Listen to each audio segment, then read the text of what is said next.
Hello everyone and welcome back to the Ryan Retro channel. In today's video we're going to be looking at 3DS emulation on the Retroid Pocket 5 using the fairly new emulator Azahar. Azahar is a mix of Lime 3DS and Citra and is available to download from the Google Play Store.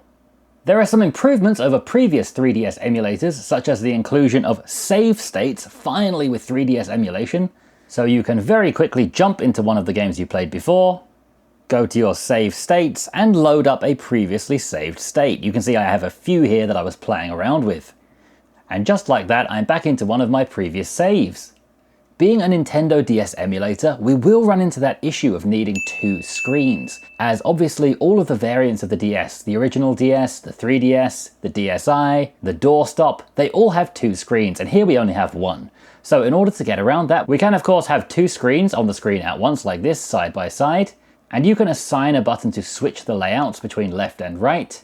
We can have the screens on the top and bottom like a traditional DS layout, and once again we can cycle through which one we want to be on the top and which one we want to be on the bottom. This is the most true to the original layout, and there's no problems using the touchscreen at the bottom of the device like this, but the only problem is we are just wasting all of this space on the side of our device. You could go ahead and turn on auto rotate and rotate your device this way, which if you're using a phone would be the best option. And here we can quite comfortably use all of our touch controls, but then when it comes to using the gamepad controls, it's going to be an ergonomic nightmare. So this kind of layout is obviously quite good on a phone, but not really suited to a device like this. We have the option to have one of the DS screens fill the entirety of our device's screen, and this one looks fantastic.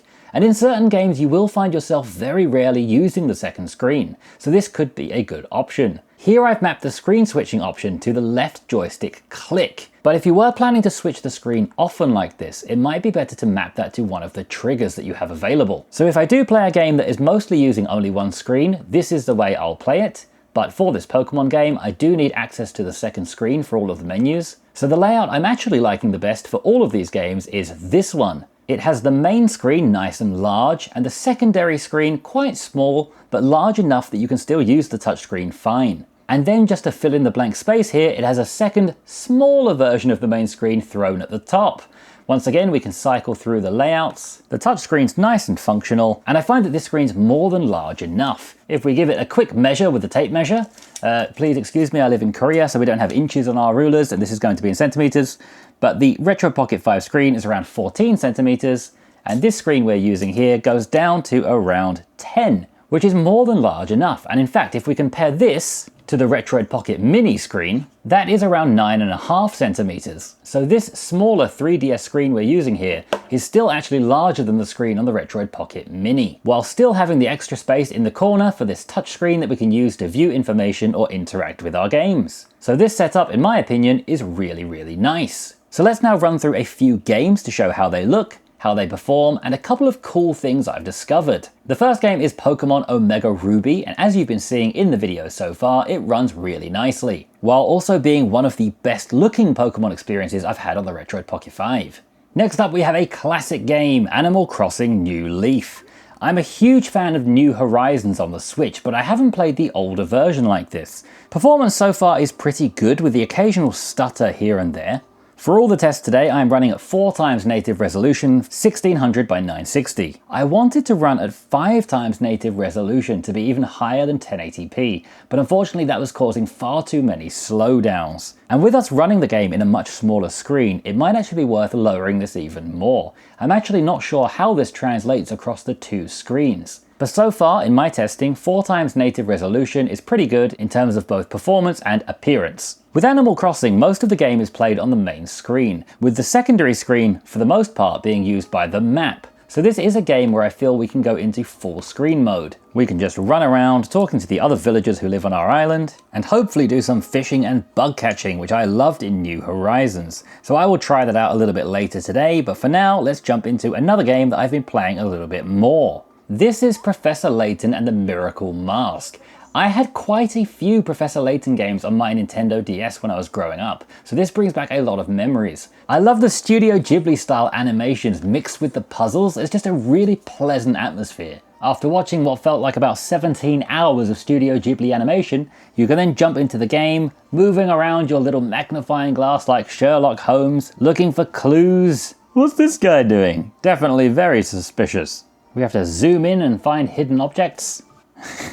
He's still dancing. And we can do some puzzles like this little riddle we've got here. So let's see if we can do this one together. This girl's looking for her mum. We have the candidates A, B, C, D, and E. My mummy has red hair and a pink purse with a bear on it. Well, I think there's only one that matches that description. So that would be D that matches the description, but then we have a curveball over here. D says, my purse is a blue one. So let's go through them one by one. Look how stylish everyone is today. Hold on, this isn't my purse. So B has the wrong purse, so it could be B. C says, I'm actually a man. Okay. D says, my purse is a blue one. E says, this bag isn't mine. It has the wrong pattern on it. So it seems like maybe D and B have switched their bags. And the girl's mum is actually B here. So let's move our little cursor over to B and try that. Submit. Correct! It turns out I am smart enough to do children's puzzles, and that's why I'm a teacher. Another game I've been playing recently is our little pink bubblegum friend. This one just looks so cute and really pops vividly on the OLED screen of the Retroid Pocket 5. When it runs well, it runs really smoothly, but it does suffer from some frame drops every now and again, and we do also have some of the textures disappearing sporadically. But when it's running well, it looks beautiful. It's so well suited to this display. Running around, flying around, eating people, and spitting them back out again. It's so fun. It's also so fun when you eat something with an ability like this little electric bug, and then you gain its ability like this. Now I'm Electric Bubble Guy.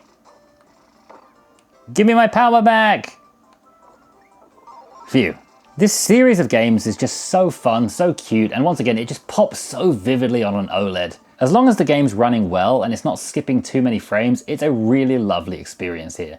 I have been playing another few games, as you can see here, and really enjoying them on the Retroid Pocket 5 using Azahar. Now let me show you a couple of cool features of this. One thing I realized about the Azahar emulator, and this is something I didn't read online, I just happened to stumble across this, is that it has native controller support built in. By which I mean I'm controlling this right now with the built-in gamepad of the Retroid Pocket 5, as you can see. I'm able to navigate through the menus using the gamepad, like this. We're also able to use the touchscreen of the Retroid Pocket 5 as well. But right out of the box, without any configuring whatsoever, it also supports a secondary controller right away. So I'm now controlling this with this external Bluetooth controller too. If we just leave this battle so I can show you a little bit easier, and let's make it full screen. As you can see, I can run around using the controller of the Retroid Pocket 5, and I can also use this external controller as well. I don't need to go into any settings, I don't need to customize anything whatsoever, they're just both working in tandem right away. Which makes this a great candidate for a docked experience. If you want to connect this up to the TV, you don't need to go through and change any settings, which you do need to do in quite a few other emulators. So let's connect this Retroid Pocket 5 up to the TV using a dock and see how well it runs with a controller sat on the sofa.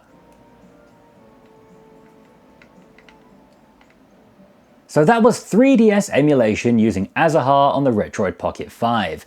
Azahar is a very new emulator, so it's still regularly receiving updates. And we should see even better performance and better features coming in the near future, so definitely one to keep your eye on. The Ryan Retro Game of the Week has also come to an end, and it was really fun playing Super Mario 64 over the past week. I saw a lot of users in my community really enjoying this and playing all different versions of it. The original on RetroArch or Mupen 64, Android ports which enabled things like 60 frames per second, widescreen, and better camera controls. Everyone was really coming together to help each other install this game and get the best experience, which was fantastic to see.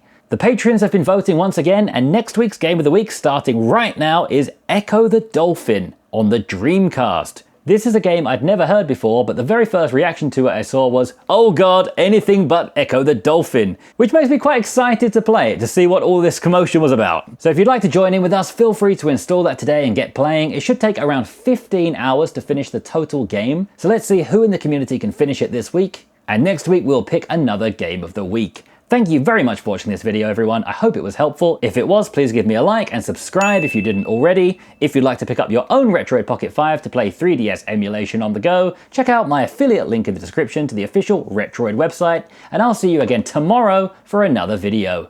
Thanks for watching. Bye.